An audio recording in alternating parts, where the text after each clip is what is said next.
It's my huge honor to have Doug Graham.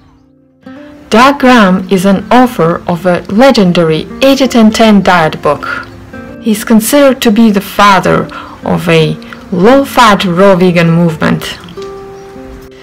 Doug was a mentor to many young men and women who became powerful raw vegan leaders today. Could you tell us just in a few words about your raw vegan journey and what you do? My raw vegan journey was a long time ago. Yeah. And it started oddly. It started very strange. You know, not everybody has the same journey. Yes. So my journey started because my mother was overweight. Wow. She was a little lady, not very tall at all, and she was very heavy. And for 60 years ago, to be very heavy was unusual. And she tried every diet. No matter what diet she tried, the family tried. So I was used to making dietary change. This didn't scare me. She eventually landed on a diet called Weight Watchers, where you eat a lot of vegetables, which makes sense, it's good. But it wasn't like the ultimate health diet by any means, but then I still struggled with my weight. Mm. And as a gymnast and a bit of a runner, and being heavy didn't really work to my advantage. Even 5 pounds heavy didn't work to my advantage. So I was always looking for a way to cut a little bit of weight. Mm. My sister suffered the same issue. Back then she was a little older than me, now I'm a little older than her. At least that's how she introduces me now. And we tried many things. We tried apple pits instead of chocolate chips. Mm. Interesting. Not knowing the danger. We tried eating spaghetti raw, just to have something crunchy to eat. That's very interesting. Yeah. We tried a lot of things. There was no goal in mind other than maybe this won't make us fat, you know, but it's something to eat and it won't make us fat. We didn't eat packing peanuts.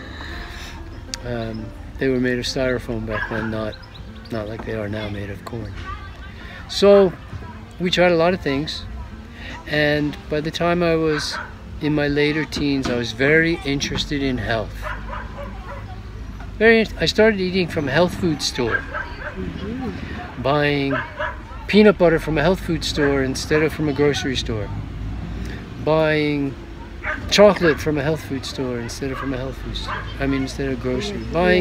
Buying little candies of sesame sticks and honey. Oh yeah, I remember from that. the health food store instead of buying them from sesame seeds and sugar, glucose syrup from the grocery store. Yeah. Little things like this, right? Little tiny things. Drinking chocolate milk instead of soda.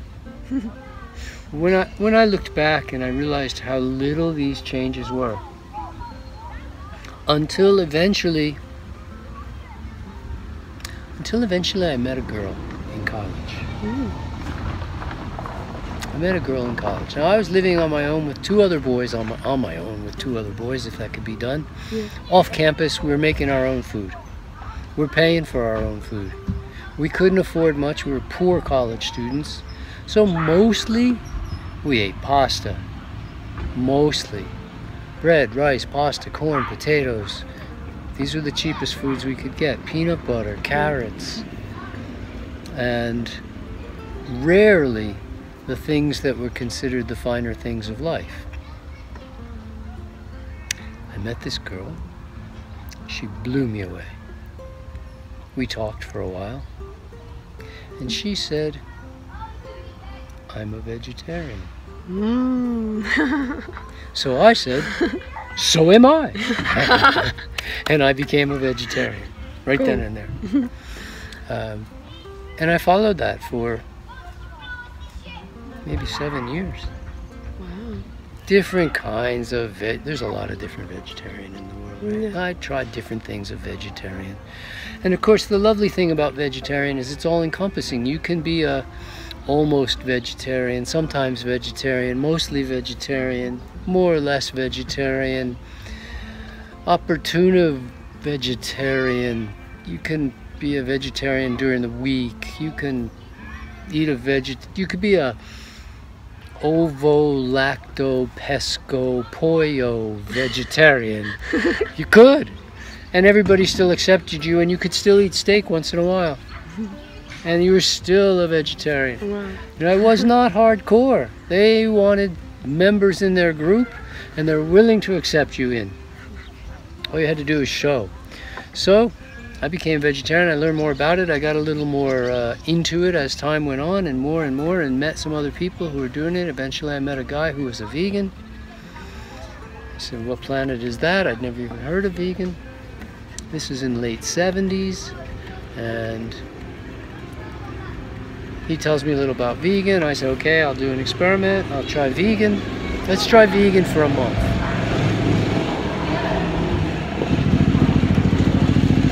About a week into vegan, I got invited to go for a run. Now, I've never been able to run except very short distances because I get out of breath. Just always got out of breath. I hadn't trained to run. I never ran. Basically, I never ran. I rode my bicycle. I did other things. I swam.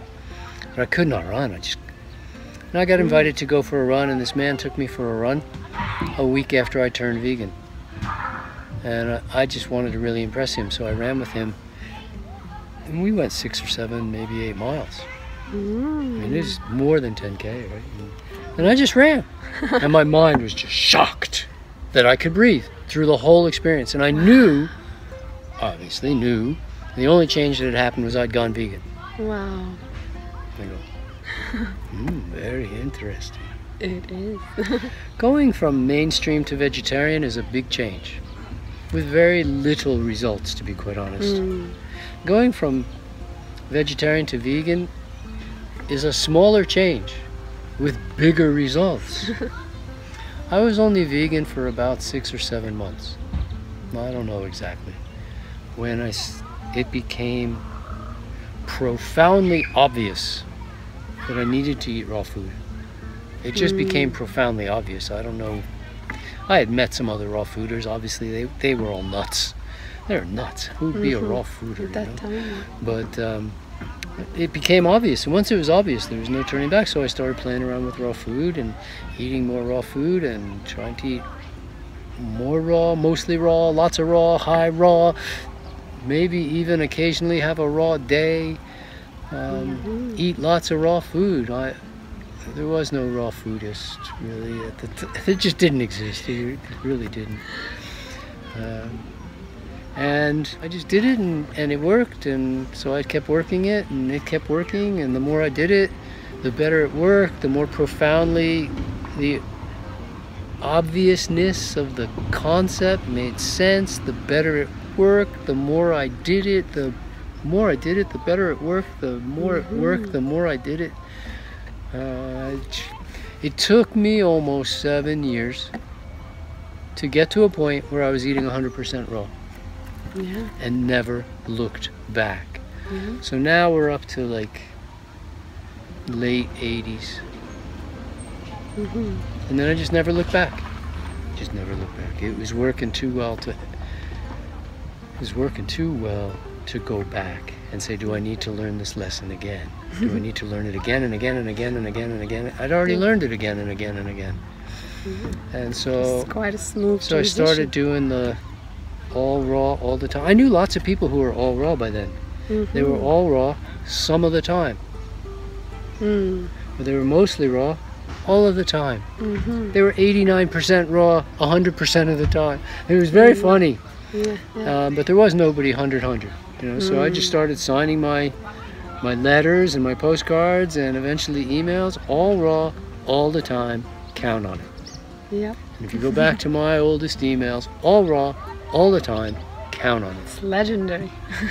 And just never look back. There's no need to go back. It works too well. Why would I not keep working it if it works so well? It's like You know, you get the choice of a Cadillac or an old beat up something or another. You're going to take the Cadillac every time. Why would you want to drive the old beat up thing that doesn't work and gives you heartache every time you drive it? Wow. So it's been like over 40 years Yeah. since you started. Oh yeah. Over 50? No, maybe? no, Over I'm not 40. that old. Yeah. You're the first, yeah. I'm not that old. But yeah, it's been a while. It's an experiment. I take it one day at a time. Still. I can't tell you about the That's rest of cool. my life. I can't guarantee the Yeah. rest of my life. Cool. But right now the experiment's working very well, and I intend to continue because it's working so well. Why shouldn't I keep working it? Beautiful. Awesome. And what was the biggest challenge, like in the beginning of your raw vegan journey for you?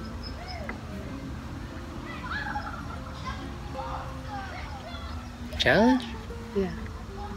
Succeeding on an all raw diet was challenging. Mm-hmm. That was challenging to understand scientifically, philosophically, metaphorically, any way I wanted to understand that 100% raw 100% of the time made the most sense, and still struggle because I wasn't eating enough fruit to understand that if you don't eat enough fruit, you're going to crave starches. If you don't eat enough fruit, you're going to crave refined sugars. If you don't eat enough fruit, you're going to crave heavy, rich, eat 12 avocados, 16 ounces of nuts, you're going to crave.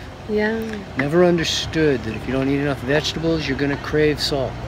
So learning how to eat so that there are zero cravings. I never have cravings.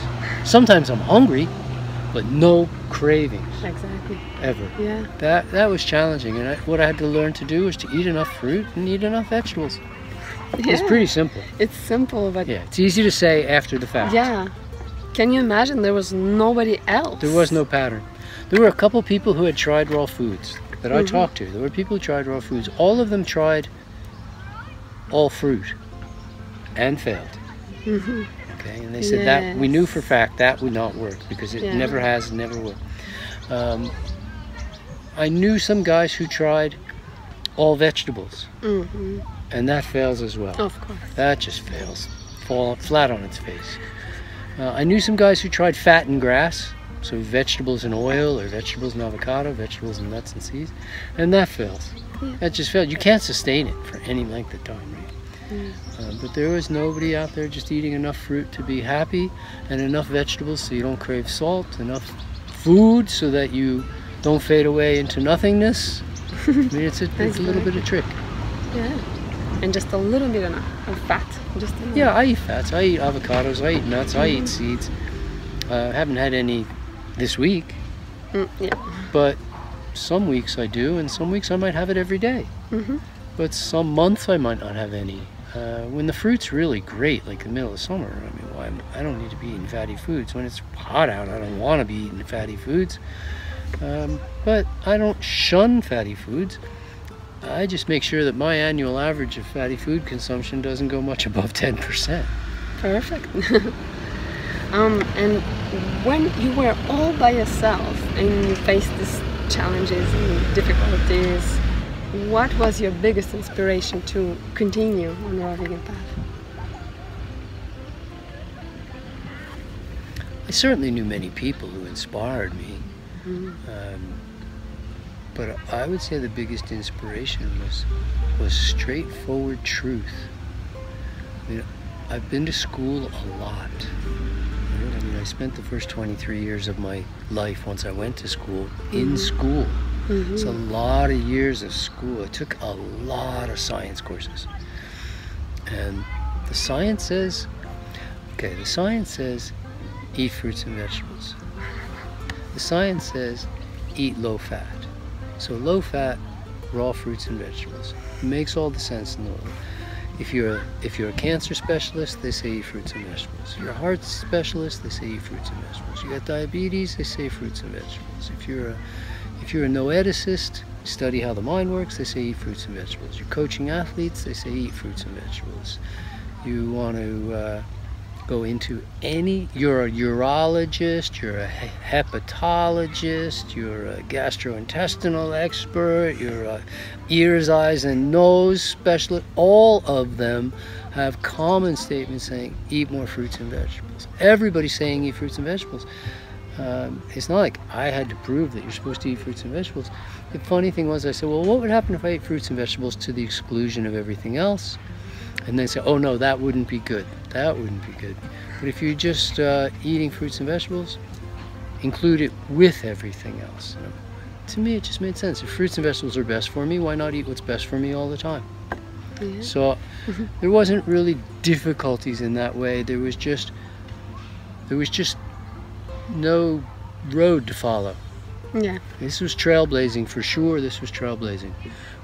But I didn't come up with the idea. I just applied raw food. I didn't come up with a low-fat idea. I just applied it to raw food. It's an honor. It's a joy that I probably didn't really understand 40 years ago when I was dabbling around with raw foods and trying to see what would work as an athlete and a healthy athlete. I didn't understand that as the decades went on, it became more important to me to share in a way that was valuable, to be useful, to be productive.